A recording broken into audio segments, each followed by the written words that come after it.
Right then, ladies and gents, Cortina Mk2. So, always a story, isn't there? So in 1974, the gentleman who owns this car buys a 1500 Cortina, which he trundles around in quite happily until 1982, when he buys a Cortina GT shell with a load of bits and a logbook, I believe, and an ID. Maybe not a logbook, but an ID. So obviously what he should have done was forget the 1500 and move forward with the 2 litre with the GT, and off we go. But he didn't. So for sentimental reasons, he just put the ID off of the now tired 1500 onto this shell, and for the next X amount of years ran around quite happily in a GT, but registered as a 1500. And then decides, oh, I shouldn't have done that really. So then decides to get the Cortina Club involved and the DVLA involved, and put it back to a GT. So which he's successfully done. So that's a bit of a that's a challenge in its own, isn't it, to get the DVLA to start doing that. So it must be about right, the car, mustn't it? Because the Cortina Club have got involved and helped and so on and so forth. So now we have a logbooked GT, which is what we should have had all along. But anyway, in the meantime, as time moves on, the car was restored with inner and outer seals, outriggers, inner and outer front wings, slam panel, you name it. Then in 1988, we replaced the engine with a Lotus twin cam and a Hillman Hunter overdrive gearbox. Then we went on to replace the exhaust with a stainless steel one. Then fitted driver and passenger Recaros. Then in 1990, 2 new twin 40s. Then in 92, some Falcon wheels. Then just before the gentleman retired, the engine was fully reconditioned.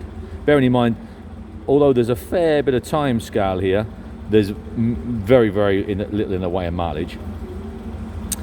2015, reconditioned distributor, new radiator, brake servo and engine tuned by the well-known guys over there at Moulton Bogs. So there we have. So that's the basics of it, which took a little bit of, he had to explain it twice to me, I think probably 3 times, but I've got my head around it now. So because my answer is, well, why don't you just throw away the 1500 and just carry on with what you got? He said, well, I should have done, but at the time it didn't really matter. You know, it was 1980 or whatever. I never intended to sell it, so it was just the easiest way to move forward would get it on the road. So yeah, fair dues, I suppose. So I said, I don't suppose you'd have actually kept a great deal from the 1500. He says, no, I changed it all and built that. So there you go. So that it is what it is. Anyway, well, what it is a super solid, I'll just get this down, a super solid Cortina with a very sweet Lotus twin cam lump in it.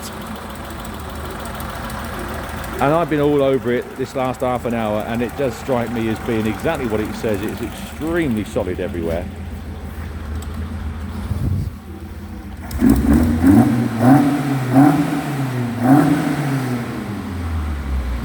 She sounds fit, doesn't she? Now, when it was restored back in the day, it's been in dry storage ever since. New inner and outer seals were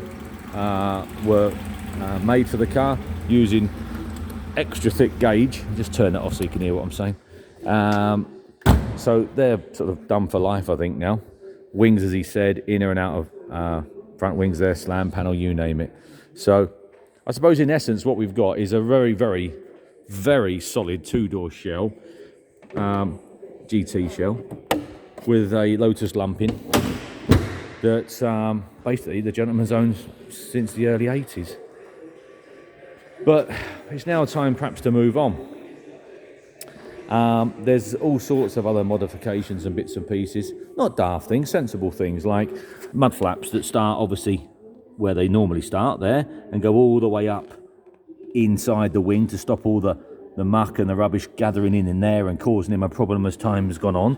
Move that bit of thing out. At the front there, again, he's done the same thing. He's put guards in the front there to stop all the muck going up towards the back lights and so on and so forth.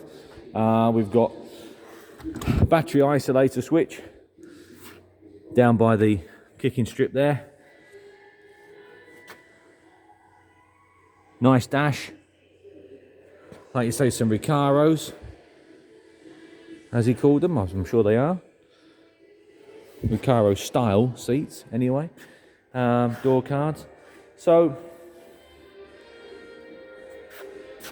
oh, I forget the key. So yeah, basically that's what we've got. We've got the most solid shell, now correctly logbooked as a GT by DVLA. Obviously battery in the back, spare wheel.